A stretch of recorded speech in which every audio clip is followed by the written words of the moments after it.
first of all, we didn't expect that we will win that award. I didn't even know there was an award. There was a rating last year and I was rated very low because there's an OGUQ but no GUQ. So sabihin, so hindi ako pumapasok. Okay, so pasok na ako. So pasok na kami dyan, pasok na tayo once a week. So ako, tingin ko, I guess it's more of people seeing me visible, more people coming in here, talking to me, chit-chatting, whatever, problems in their families, problem in their work, whatever. So I think that's the role that I play now. So I'm like a resident psychiatrist, psychologist, priest, all combined. So I don't know whether that is responsiveness, communication, or whatever. So I just sit here, try to do my email, somebody walks in, I stop and I listen. They stay for 30 minutes. Bye. Meron naman, di ba? So minsan nakapila sila dyan. Yun lang.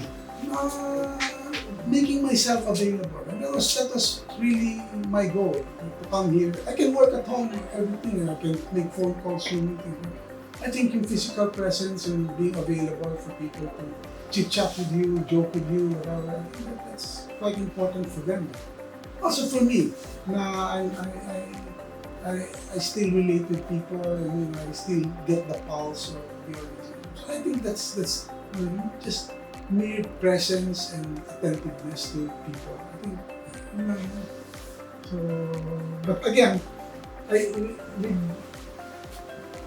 we were never conscious of any awards, and we were, whether you awarded me or not, awarded me in general or not, we would have done the same thing. We would do the same thing.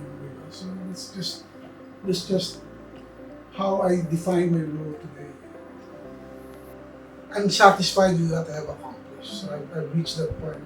I'm okay. I'm happy with what I've done. What drives me now is really giving back, something, like helping others. So while I'm still active in all of that, I want na when I turn over Asia po, I can still help, the next guy to slide in, to help him, build his own organization. So this, I guess, the most important attribute of a leader is to leave an institution that's not dependent on you. That institution can survive without him. But I am blessed with people who may be strong-headed, maybe bull-headed, maybe bullies, maybe but at the end of the day, they also reflect and say, okay, so it's for the good of the team, we'll do it. Diba? So of course, lagi ko man, kinunan mo ako negosyo, maliit na yung incentive ko. Pasok sa pera, labas sa isang pera. So, at the end of the day, you're a leader. It's the organization that you care for, not your best friends. Diba? So, as a professional, there are very simple rules. You come on time. When there's a meeting, you are on time. You're prepared. Diba? So, if you have to go to a client, you dress like them. Diba? So you treat people with respect. Diba? So, of course, in the course of my running the organization, siguro 70% of it was yelling. Diba? So, but those were the days that I was still around the organization. The house was on fire. So I needed to do that. But then, so to be professional, you set targets, then you leave the people to do whatever they need to do to meet the target. Just meet them once a month, ask, so how are you doing? So, yun yung concept ko ng being professional. So, responding to an email within 48 hours.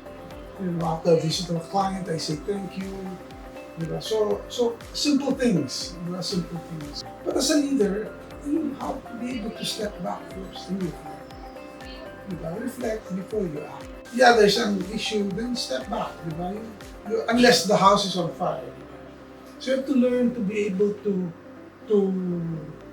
discern what is urgent and what is important. So if it's urgent and important, then you act. But again, it's discernment, it's stepping back and asking yourself, is this important? Is this urgent? Many urgent things are not important. They're urgent because somebody else demands that of you. Diba? Yes. It's urgent because people expect you. But as a leader, you have a choice. You can say, hang on guys, let me think about this. But as a leader, you're not expected to be efficient. You're an engineer. Efficiency is about things, about the process, it's output. Diba? In human beings, in leadership, it's about effectiveness. So you have to step back and then reflect and then, okay, so this is going how I'm going to act. So yun yung think ko how you balance the demands of your job versus the demands of leadership. So as a manager, you're expected to do things right.